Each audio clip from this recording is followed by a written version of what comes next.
नमस्कार, स्वागत है आपका मेरे चैनल पर। और आज हम स्वराजस किचन में बनाएंगे शुगर एंड ग्लूटेन फ्री रोटियां। और उसके लिए आप किस ब्रांड का आटा खरीद सकते हैं उसका भी मैं आज ऑनेस्ट रिव्यू देने वाली हूं, क्योंकि उन्हीं से मैं काफ़ी समय से ग्लूटेन एंड शुगर फ्री आटा खरीद कर इस्तेमाल कर रही हूं। तो चलिए शुरू करते हैं। बुधराम स्पाइसेस से इस बार मैंने ऑर्गेनिक मल्टीग्रेन आटा भी ऑर्डर किया था।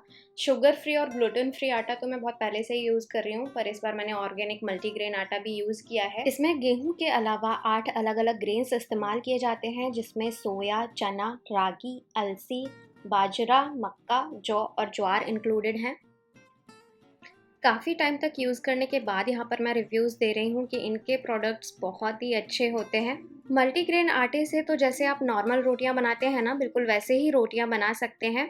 आज मैं आपको बताऊँगी कि शुगर एंड ग्लूटेन फ्री आटे से रोटियाँ कैसे बनाते हैं। थोड़ा सा अलग है, बट बहुत ज़्यादा ट्रिकी और डिफ़िकल्ट नहीं है। तो चलिए देखते हैं।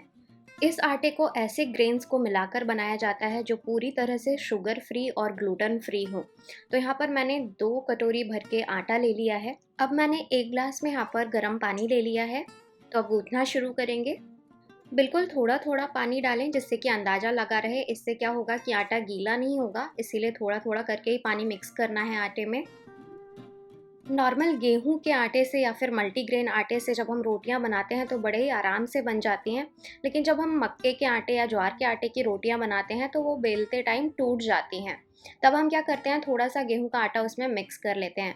लेकिन अगर हम यहाँ पर गेहूं का आटा मिक्स करेंगे तो इस आटे का कोई फ़ायदा नहीं है, क्योंकि ये ग्लूटेन फ्री आटा है और गेहूं के आटे को मिक्स करते ही इसमें ग्लूटेन आ जाएगा। तो बिना गेहूं के आटे को मिक्स करे ही इसको हमें बनाना है।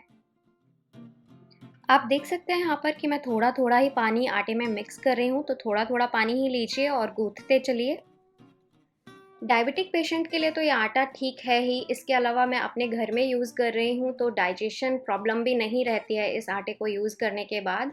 और मैं बस बुधराम स्पाइसेस से ही ये आटा ख़रीद रही हूँ, क्योंकि उनका आटा, ये वाला sugar free and gluten free या फिर मल्टीग्रेन आटा, मुझे दोनों ही उन्हीं के ब्रांड का पसंद है, बुधराम स्पाइसेस।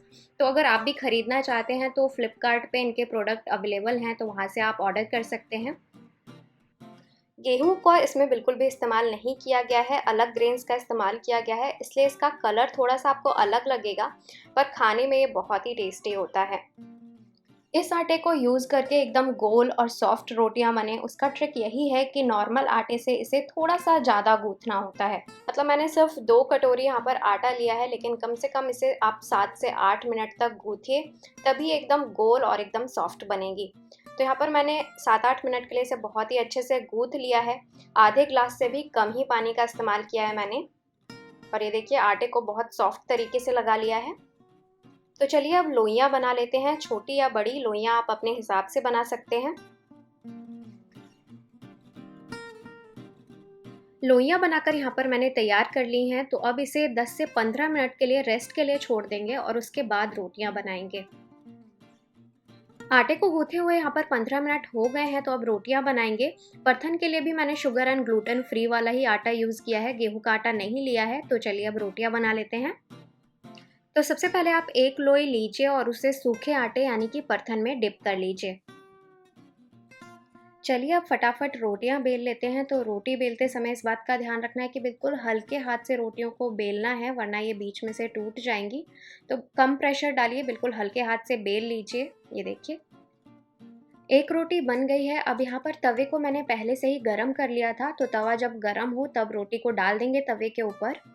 कुछ ही सेकंड में रोटी को पलट देंगे। रोटी जब एक तरफ से हल्का सा पक जाएगी तो बस पलट देंगे। अब कुछ सेकंड के लिए दूसरी तरफ से भी रोटी को पकने देंगे। गैस का फ्लेम मैंने हाई ही रखा हुआ है। तो यहाँ पर ये दूसरी तरफ से भी रोटी पक गई है। उसके बाद डायरेक्टली आंच पर रोटी को पका लीजिए इस तरह से। आप चाहे तो सूती कपड़े से तवे पर प्रेस कर करके भी रोटी को फुला सकते हैं। तो ये एक रोटी हमारी बन गई है।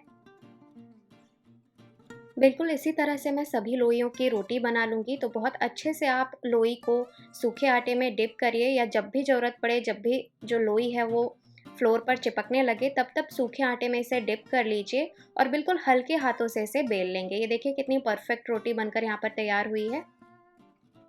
तो इस तरीके से अगर आप बनाएंगे तो आटे में कुछ भी अलग से मिक्स करने की ज़रूरत नहीं पड़ेगी और एकदम pure gluten and sugar free रोटियां बनकर तैयार होंगी।